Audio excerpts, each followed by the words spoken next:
92.1 coming soon. This broadcast will start in 60 seconds.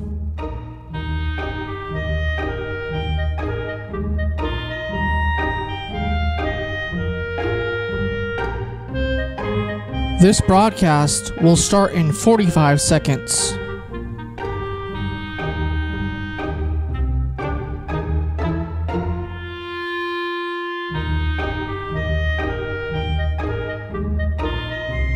This broadcast will start in 30 seconds.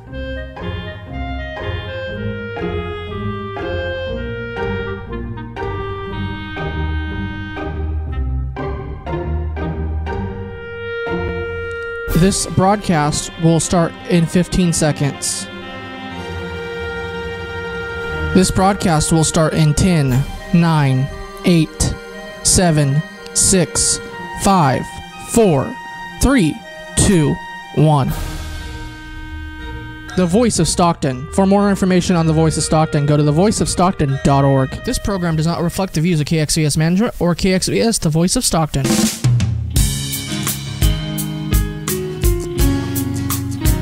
Great. Thanks for watching The Voice of Stockton, the Vigil show. I have a well-known guest in the community leader is Roy Morales. I mean, Roy has been a very active participant in Stockton and well known in the Latino community. He's well known in the car dealership also. He's a hustler, you know, so it's really good. Oh, you're really setting me up. So that's going to be his info commercial right now. That's right. So the Chevrolet, whatever. Okay. So anyway, next thing we're going to talk about current event. Okay. Roy is a well-known, been knowing a lot of things happening in Stockton. As far as the deaf community have not, because they're like kind of excluded away from the anything that's happening in Stockton in San Joaquin County, because they don't have no interpreter within the forum. They don't have nothing to provide, no consideration for anyone that is clearly inclusive with diversity. Mm-hmm. And I understand that for me, as the person with the group that have no voice, needs to participate in this community, mm-hmm. you know. And I would like to talk about all the negative that I've been getting. I don't know if you're getting it, but I'm getting like, I feel like, you know, my civil rights been violated. So civil rights been violated. Because if you're for them, if you're against them, you're not for them. If you feel like you have to persist on voting like a threat, like a pressure, decide whether you want to vote for this person or this agenda, or you know, spreading lies, you know, propaganda, you know, propaganda, right? Whatever. I can't even pronounce that word. You know, propaganda. You know, whatever. But you know, people know what I'm talking about. Yes. And yes. So, Roy, what do you think about all the candidates that you've been going through the forum? Can you give me some what's happening? Yeah, well, you know, I love this time of year. Okay. You know, not only we're gonna make this a little bit of comedy, a little bit of, you know, but I love this time of year because you know, we're in the middle of an election cycle, you know. And it's so important. It's so important for everyone to get engaged in the process of voting. You know, we can complain all we want about how bad things are, and or we can do something about it. And no matter how busy you are raising your family, raising your son or daughter, or whatever the situation is, this may be your only voice, really. This may be your only voice to make change in your community. And that's why it's so important. So I really look forward to this time because we get to take a look at different candidates from different backgrounds, raised differently. You know, when I think Stockton, I think of like the most diverse community. You know, and it truly is a unique town.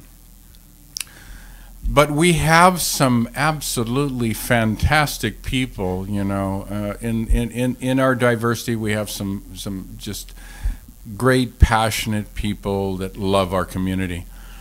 And when one steps out into running for political office, you know, it's very courageous, because it's a ton of work. There's a lot of pressure. You know, there's financial concerns. There's probably a lot of reasons for a lot of people to say, you know, I don't think so, you know. But for those that say, you know what, I'm going to step up, I have a passion and purpose to change things, I truly, truly respect that. I don't care if they're the underdog, you know. What I like to do is I like to take a look. I'm sure just like you want to take a look at each candidate. We cannot know who to vote for unless we get to know who the candidate is, you know, by maybe reading information, by maybe going to a debate, by maybe asking some people that are very involved with politics, you know, just seeking information. But once we seek the information, that allows us to make a choice that will better represent our concerns. Don't you feel like that? I mean, yeah, but when you like you said, when you consider somebody else's opinion, it's not necessarily they're right or wrong. Right. That information that you're going by their information. Right. But it's a pros and cons. Mm-hmm. You know, there's a lot of pro and con that have a lot of weight, and some will look at you gotta exercise that right of voting, because that is a powerful, voting is a very powerful, people don't realize that is our civil right. Mm-hmm. And a lot of the other countries, the old country like in Africa, in South America, they fight for their vote. They don't have to vote. Right. They choose their leader and that's it. Mm-hmm. But here in the United States, we have that freedom of voting who. But and also we don't allow, just because you're at one particular party doesn't mean you have to vote for what they stand for. Right. Sometimes. And sometimes we need to change progress. Because if you don't change, progress will not change itself. You know, because there's a lot of misinformation. A lot of misinformation. When it comes to running, when you're running for a candidate, when you're looking for a candidate, when you're seeking out candidate, that's why I'm a libertarian now. Bro, that's good. You know, I don't need to. I don't need to be. I don't have to deal with their crap or whatever. That's my personal feel. Right. But in the same time, it's like I just feel like I feel more relieved that I don't have to have that pressure from either candidate, either parties, anything like that, to influence my vote. I don't. Why should I have somebody else influence my vote? Right. Based on they're trying to get on the ballot or want to run for a specific office. You know what I mean? Right. But you're right. But that's the thing that we need to be educated, not by lies, not by false information that's going around. Like, I know for myself, people are gonna think that I'm a diverse person. People don't know who I am. Right. You know? Now, other people think, at the I have a friend that we're a member of the deaf LGBT community for deaf people. Yes. And also for the deaf community, information resources, and and we focus on HIV. We talk about people who are on non-immigration status. I try to help them. Right.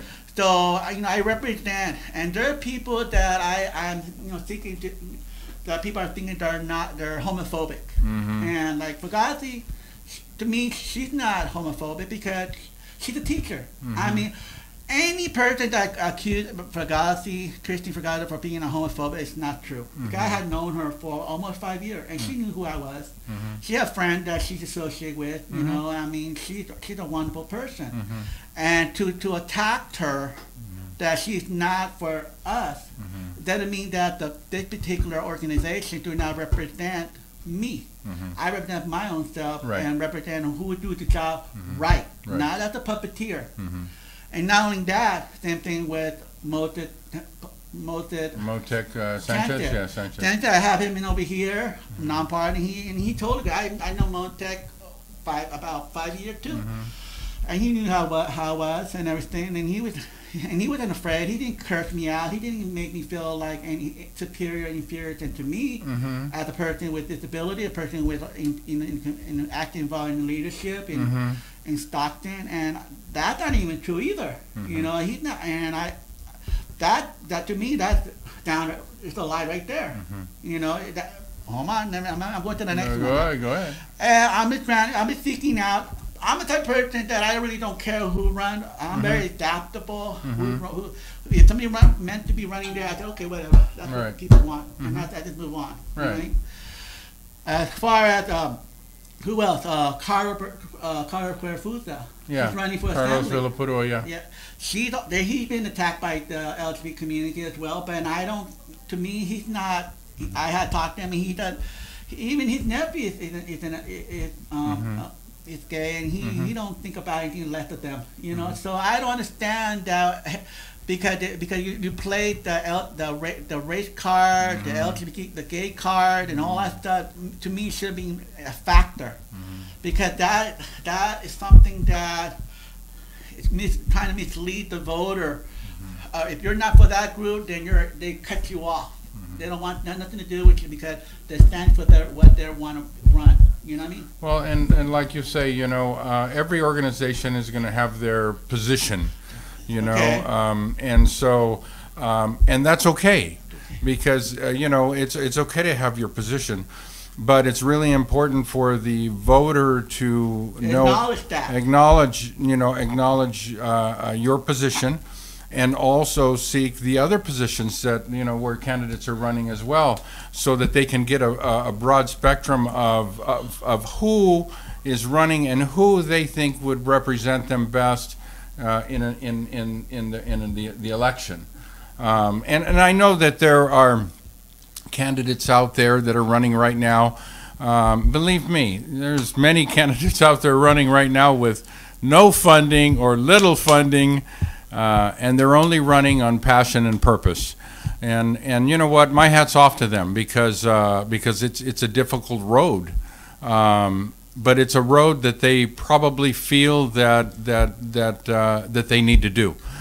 So I really, my hat's off to those candidates.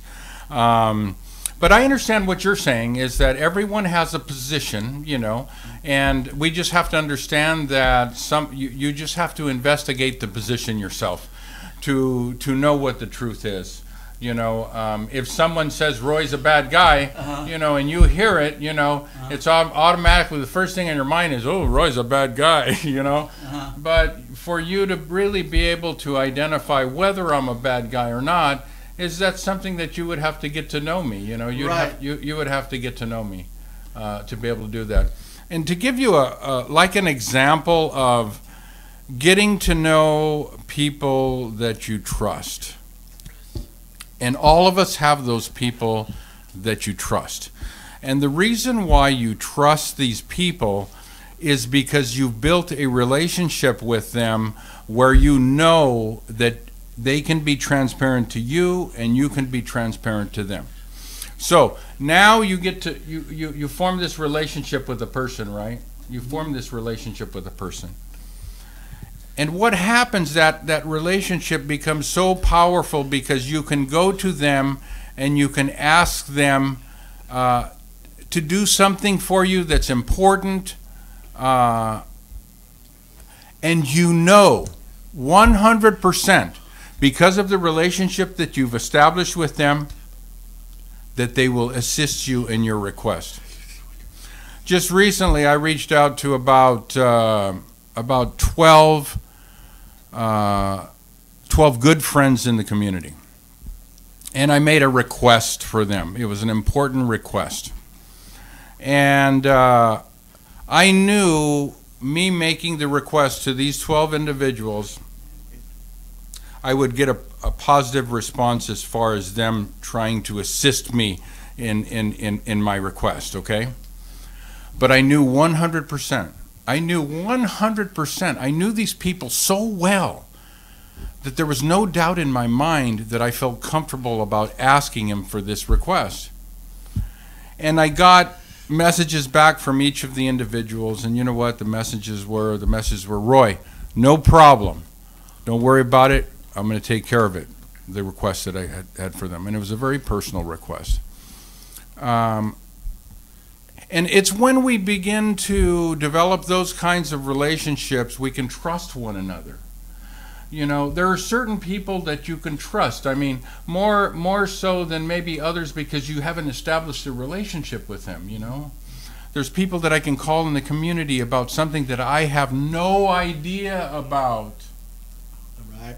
And ask them, I know that you know a lot about this, and I trust your judgment. Give me your, you know, give me your angle on what this is all about, and how I could better understand it. And those are the kinds of relationships that really move the community forward. Mm-hmm. You know, because like the Stockton Record can come out and they can endorse a candidate. You know what I mean? And they've done their research on the candidate. And they've made a decision as to who they would like, you know, to see, you know, and they make a recommendation, you know. You know, just hold you off on that. Go I think ahead. that's a great idea. I think the voice of Stockton should have a form also to make recommendation too, because we have certain candidates that came unvolunteered. They came and visit, and we're neutral, and we have people that are that came and took their voice, and then we heard everything what he had to say from the horse's mouth. It was not scripted question. It's like impromptu question, right? Just conversation. Just conversation. You say, "What do you think about this? What do you Yeah. think about that?" You Yeah. know, just like throwing questions at them. That's how a form should be. Yes. Yeah, it's not pre-thought out. scripted. It's like not scripted. Yeah. Not scripted. But I do believe that the voice of Stockton have a lot of effect in the community as well too. You know, we are a public radio station that want to be part of a media that give that information, true information about what the candidate, who are the candidate, why are they running, and we should have a forum about it, you know, in our own, and with Vigil, and you could talk there because, you know, the voice of Stockton has done so much in the community, and I think they're well set up, to acknowledge that if they get out my voice of Stockton, I'm going to do some research and have a press release, then we're going to have that, you know what I mean? So that is very important to have, and I think that's just an idea. I haven't talked to, you know, Governor Don, right. You know, but it definitely it's in the future, you know, and I'm not talking about now, but it's just a suggestion. At the media research, we have instead of relying on the Stockton Record, we have to rely on somebody on the Voice of Stockton. There's also it's a news media as well, informational for public radio as well. So. And then you're going to have an endorsement from everyone, because you're going to have endorsement from the unions. You're going to have an endorsement from the newspaper. You're going to have an endorsement. You know, you have all these endorsements out there. You know, there's so many out there. Firefighters, police, you know, and all that. But that's the thing about. But the one thing about this station, which is different. Okay. You know, and I think this is where the real value comes in as far as community. Okay. You interview everyone. You give everyone a chance to tell their story. Right. And I think that's the real important part. The real important part is everyone has a story to tell, and they need to be prepared to tell it. Because if it's authentic, okay, people will understand. There's no reason to hide anything. You need to be authentic. You need to be able to convey why, you know, who you are, how it all came about, you know, what you're passionate about. Once you begin to understand those kinds of things about a person, then what happens is you begin to respect. You begin to show a respect for that. You know? Right, I totally agree with that. And sometimes you can tell whether someone's just giving you just an answer, you know, and there's no transparency. Personally, I'm one, and you're like this too. Okay. You can be transparent with people. Yes. You can call them and say, hey, you know what? This is my deal. This is how I feel, and you can be transparent. It's when others become transparent to you is when a relationship really begins to develop. Okay. I've seen you on this show many a times. I've listened to you all the time. I'm watching, I'm listening. And it's because, I know that you're giving your job 100%, you know what I mean? And so I think the biggest value that you guys do, especially around election time, is to bring the candidates in and ask them questions and give us, the public out there listening, an opportunity to know them better. And then we as citizens can base our decision upon what we see and what we hear, and not necessarily by endorsements, but by people. I think I totally agree with what you're saying, because I have many times I invited my candidate people that are running to come to the show. Right. Many times we even publicize come to, and we. Yeah. Your time is free, and people want to know about you. Right. The offer already been right, to them, right. But they have to call us Yes. for that information. Yeah. And many times I had a few people that were supposed to come today, drop the ball. Yeah. I've been given a lot of chance to, Yes. like, okay, are you gonna come? Oh, how about I'll make it this day, but they never bother. Yeah. Just tell me why they're not coming, so they're kind of delayed. Yes. Yeah. So I'm like, okay, fine. And it puts you in a bad position. I'm not in a bad position. It's just kind of like, okay. You have to deal with it. I mean, okay, what else? I always give people a benefit of the doubt. Yeah. Maybe they have their family situation, they either have their job relation, or and they feel they're not prepared with their speeches. I give people the benefit of the doubt, no matter. I don't get kind of like, because I don't want to, because I have this position. My position is this, and when it comes to this radio station, I take my job really serious, and I take it neutral. Right. I want to speak facts. Right. And so I don't take side. If one side vote for the other side and this side vote for and against each other, I have to be neutral, professional, and have ethic. Yes. When it comes to ethic, when it comes to my work, I become neutral. It's like real estate. Yeah. I'm for the seller or the buyer. Right. Either right. I'm for the owner or the renter. You have to be neutral. Yes. That's how important that being ethical. And I think that's what gives credibility to the public radio station. Is that by staying neutral, and providing the audience with good quality, transparent information that they need to know about the issues, about the people in this community, whatever the situation is, then you've done your job. Because now you're giving them an opportunity to get to know people that they would not have known before, It's like when you go to an event, and they had this guest speaker there, and the guest speaker was absolutely amazing. His message was one that everyone needed to hear, And the fact of the matter is, you look around in the room and you see that maybe there's 50 people. So 50 people received this absolutely tremendous message, And the way that we capture it is of what you guys do out in the community. And this is why I love this program so much. I'll go to any event out in the community, and you're always there. The radio station is always there. They're filming, because what we have to do is we have to capture those moments.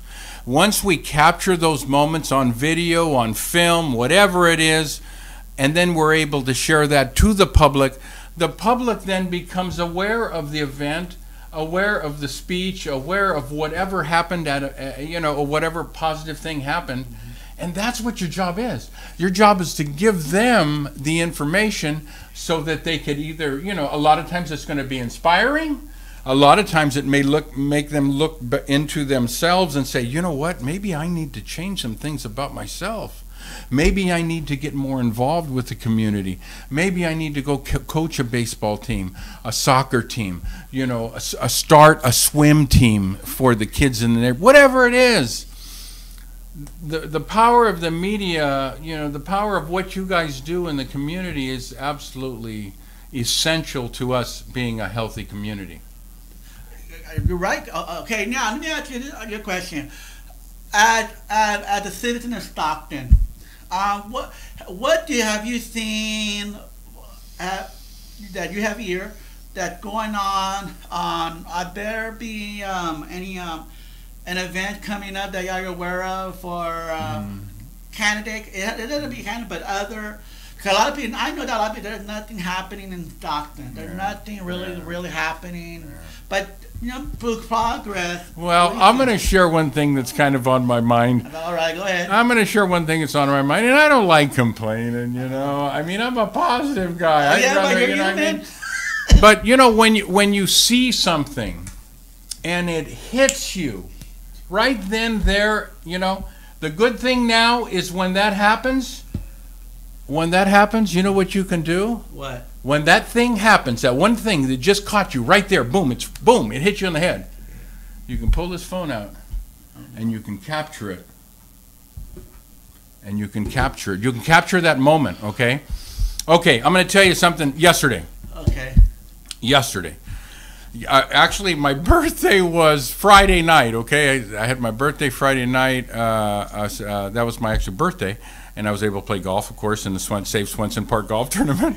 That was what I really wanted to do. That's good. And then on Saturday, my wife and family threw a real small little intimate birthday party for me, right? Okay. So I've got 4 grandchildren. They're all girls. So they all awesome. So they all sleep over the house, right? You know, they're all sleepover, right? Sleepover. Okay, good. So Sunday morning, I wake up and the girls, you know, approach me and they push me and, hey, come on, we want to go somewhere. We want to go somewhere today, you know. And I'm going, you know, how I got to capture this moment. I mean, they're all together. They're my grandchildren, you know. They're all girls, and you know. And so anyway, I said, okay, we're going to go to Pixie Woods. Pixie Woods. Okay, Pixie Woods. We're going to go to Pixie Woods, right? Okay, Pixie Woods. Okay. So anyway, we all get dressed up. We go to Pixie Woods, right? We pack a lunch thing and all that. You know, of course, you can't take food inside Pixie Woods. We go. They go in. They have their swimsuits. They play in the water park. They ride the rides. You know, actually, I became a member too. You have to be a member to be going to well, no, I went a member because then they can go for one whole year. You can go free. You don't have to pay the entrance fee. Yeah. And it's pretty cheap, actually. So anyway, so I do this, and we have a great day at the park, okay? We have a great day at the park. So we're coming out of the park, okay, and we have our lunch in the car. And so we're thinking to ourselves, okay, well, you know, where can we go eat lunch at? You know, we'll just, you know, I go, well, let's just go to another park and have lunch. We can't eat here, you know, inside the park. So, okay, so we drive over to Victory Park. I love Victory Park. Oh, I love Victory Park too. Okay, there's so much there. Yes. Okay, so we go over to Victory Park. Hey, the park is packed. It's Sunday. The park is packed, okay? Their family, children, birthday parties, there's all kinds of activity going on. The saddest moment, this is when I pulled out my, because it was on my mind. We walk over to the playground. The very first thing that I see is the grass is dead. I mean, honestly, it looked like a desert in certain portions of this park. This absolutely beautiful park with, you know, with all kinds of history in Stockton, and we can't water the damn park. I'm thinking to myself, we all pay our taxes. We all, you know, anytime they want any money from us, we give it to them. Can you, all these families that are out here, enjoying, you know, no, the grass is dead. But you know what? This is what I'm gonna. You just put me on. Yeah, go ahead, give it to me. I want to finish this one. No matter, Victory Park is a beautiful. Oh, it's a beautiful park, and it's a well-developed community. Very well developed. Love the community. No, even with that dead grass, yes, it didn't stop the people No. from going there, even though it was it was a negative thing. Yes. And not only that, it's not District 5 fault because it take a whole council to approve to put that budget into the water in Victory Park. It's not just District 5 have all that responsibility. So they only could do what so much. If the vote don't go their way, then we're screwed. We're the one that and the one thing, and I understand, you understand that well. We understand that well, but the people that don't understand that well are the people that use the park, because now they have become used to it. They have become used to having dead grass on the park. I mean, you know, now it's not an issue for them any longer, but it's an issue to me. Yes. And so I take a walk over, okay? So now I'm starting to get a little upset. And so I take a walk over to the pool, and I take some pictures of the pool.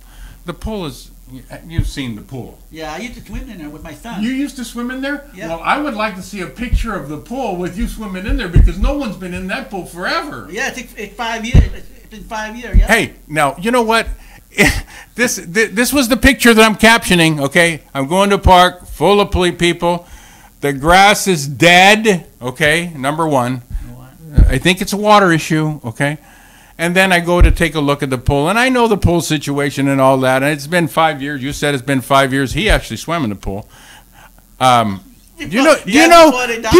we have any idea of what that pool means to the people in that community? Yes. Keeping that pool shut down for 5 years? Are you kidding me? I definitely agree, because we were hoping, because they like to think that they were going to repair the project, and they were, even people were willing to, the city with the vendor was, well, this is how much we have to do, right? And then there were other contractors which were willing to do it for nothing to build that pool, right? For almost for nothing. I couldn't believe it. Just a little bit of collaboration from people like that organization that donates houses when you just have to build yes, I know which one you're talking about. But they should do the same concept with the pool. Because the community, when I was there with my stepson, I had an opportunity, and they had the lifeguard was from the lifeguard was from the Boys and Girls Club, and they were certified and everything, and then the next thing they closed it. That year, 2000, I believe it was 2013 when they closed it. Yeah. No, that was no, it? 2018.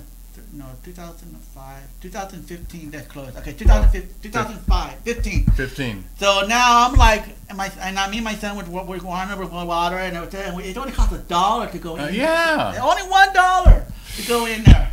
And it was fun. Yes. I mean, because the community that we didn't have to walk that far to go to swimming. We have to go to the school. We have to go to the high school. Yes. We have to go. This is ridiculous. And I do agree that it's sad. Like Victory Park is a well established. Yes. They it's have a beautiful park. Music in the park. Yes. They have soccer teams. They have baseball teams. They have people barbecuing all the time. Yeah. And I don't mind having picnic on the grass. I don't need to have a table. I want to have a blanket, put it over it, and that's it. It'd be wonderful. Exactly. That's the old-fashioned way I used to do. And the one thing that I think about, because I have my granddaughter, she swims on a team, where they compete against each other. They have these teams, right? Well, you know what? You know what I hope for? This is what I hope for. You hope or vote for? I will hope and vote for. Hope and vote for. Okay. Is that they can when they redo this pool, I want it to be a community pool where they can have a swim team. Give me a swim team, okay?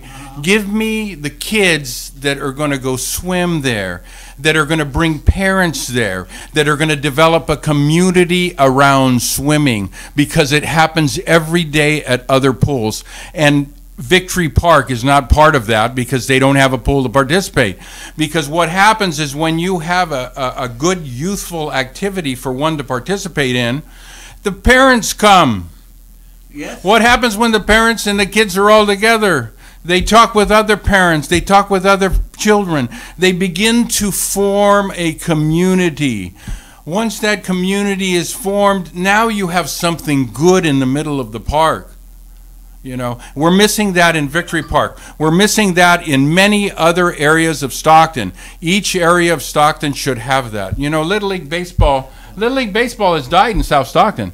It died in South It died in South Stockton because they that. just don't have, apparently, I don't know if they just don't have the organization to be able to pull it all together or whatever, but baseball, and maybe it's not as important now as soccer is because soccer is huge. Right.